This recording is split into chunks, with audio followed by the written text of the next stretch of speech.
Andrei se fiets.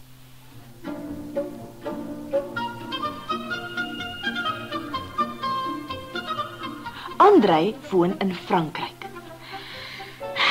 Skitterend, sê hy. Hy lê in die bed en staar na sy gunsteling plakkaat.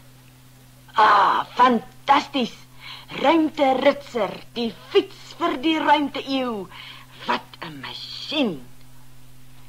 Elke aand voor hy aan die slaap raak, staar hy ure daarna.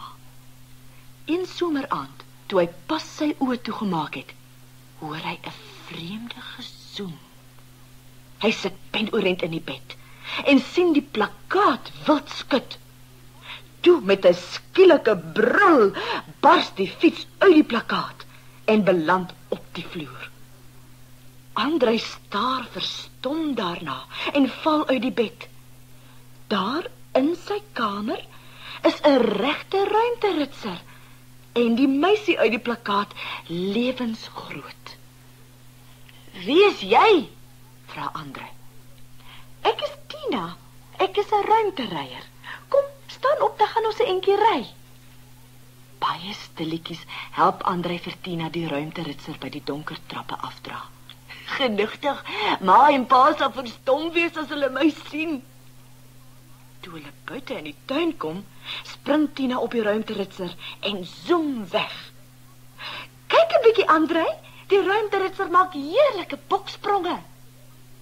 Andrei brand om te probeer. En toe Tina afklim, spring hy op die ruimteritser. "Nie sleg nie, maar kyk vir my." Hy wil net wegtrek toe iets hom byval. "Maar ek het nie 'n ruimtehelm nie," sê hy. Tina wys na sy kop. "Jy dra dit al," lag sy. "Dit is so lig dat hy dit nie eens gemerk het nie." Af en toe sis dit saggies.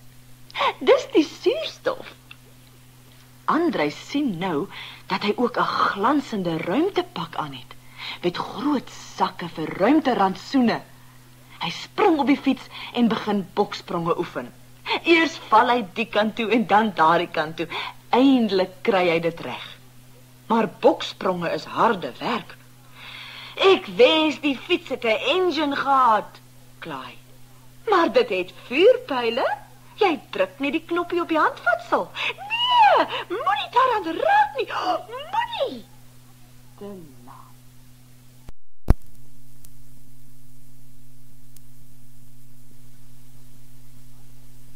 Toe Andrei die knoppie druk, is daar 'n gebulder onder die sitplek en die vuurpyle begin vuur. "Druk die afknop," skree Tina. "Waar is dit?" Voor Tina kan antwoord, is daar 'n kragtige gebrul en 'n purpervlam breek uit die fiets se uitlaatpyp. Andrei skiet oor die tuin en jag reguit na sy pa se kar. Tang, gaan die voorwiel toe dit die buffer tref.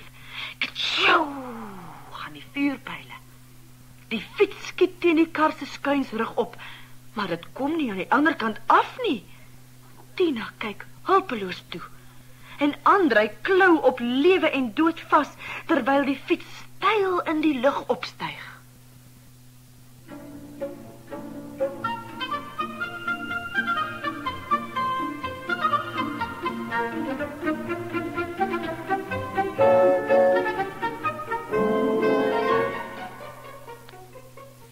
Wat gaan nou van Andrei word?